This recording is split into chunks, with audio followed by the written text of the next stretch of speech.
Yes, sir. What's your name? My name is Willie Carter. And I'm Dwayne Brown. what do you guys share in common? Where do you work?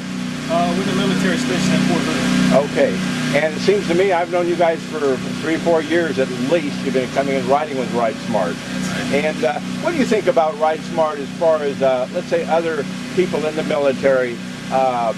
They buy bikes, come back from Iraq, or whether they're in the Army or the Air Force, they're buying bikes and they've got a lot of adrenaline and they're coming back here and they're riding way over their heads. What do you think would be the role of Ride Smart? Do you think it can help them to ride in a way where they're not at risk? I would say yes. It helps them to build skills that they need to ride safe on the streets. There you go. And also, Dwayne, what about you? I feel like that, like you said, a lot of soldiers coming back, they're buying sport bikes, they got a lot of adrenaline, and they bought the biggest thing out there, they don't know how to control it, Yep. they don't know how to react to certain situations, and coming to track days with Ride Smart, it increases their ability to react to a situation when it arises. That's a good way to put it, because out in the streets, it's always this variety of situations. What about and you see a lot of riders after they get a bike, they're riding the streets, probably you guys are the same way, and then you find out about Ride Smart or Track Day organization, and they start riding on the track, and then what happens? Once they start riding on the track, do they still ride in the streets normally?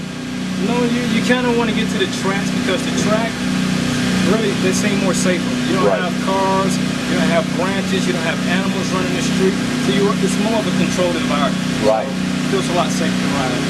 Now the military is actually called Ride Smart. In fact, the Army, the Air Force, and actually I've talked with people with the Marines also. It's kind of an epidemic, all the fatalities that they're having, and they don't have a solution for it. The solution that we offer is just like we do with just regular civilian street riders. You know, get out on the track in a safe environment where we can teach them to ride without them running into an 18-wheeler. But there seems to be a lot of, understandably, let's say a lot of the people controlling the purse strings or whatever that would make it easier for the soldiers or airmen to come out. They think that it's more unsafe coming here. That we're going to even push them beyond their ability.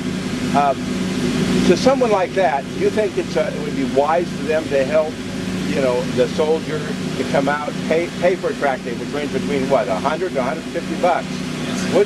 What do you think? Dwayne, let me start with you. What do you think? Wouldn't that be cheaper than maybe a fatality or something, or somebody being injured for 6 months? It would be a lot cheaper. It would save the Army a lot of money, or the military a lot of money. Due to the fact that when a soldier is hospitalized, they're losing out on money by paying hospital bills. And coming to Ride Smart, coming to ride the streets, it's a controlled environment, like I said earlier. There's less factors out here than there are. Okay, yeah.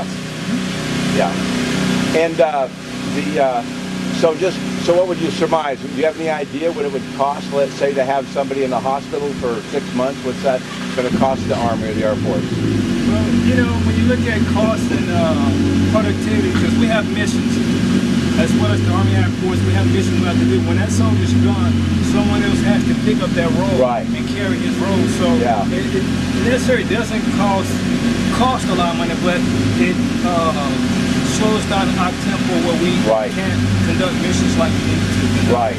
So we could get 20 soldiers out here, or airmen, for, let's say, if it was $135. So let's say we had or 10 of them, let's say, it'd be $1,300 or $1,350. 10 people that could go through Ride Smart.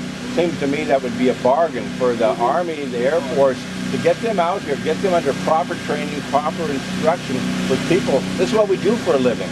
You know, we teach people with sport bike, whether you're in the Army, whether you're a civilian, your experience level, whatever. It's a controlled environment. What do you think about that? Do you think that's something that maybe the higher-ups that are controlling the financial strings, do you think would be a good thing? I think it would be a good thing. I think it would be good to have that put into the motorcycle safety days that we already have. Because we have a motorcycle safety day where we're going to ride, a leisure ride through the back roads of the country and a speed control ride. But I think it would help soldiers learn to ride a little bit more safely by bringing them out here and to get their experience out here. Right. What do you think, Dwayne? I feel the same as Carter. Yeah. You can't get the experience out on the streets that you can here. You know? Yeah. It's just no comparison. Yeah.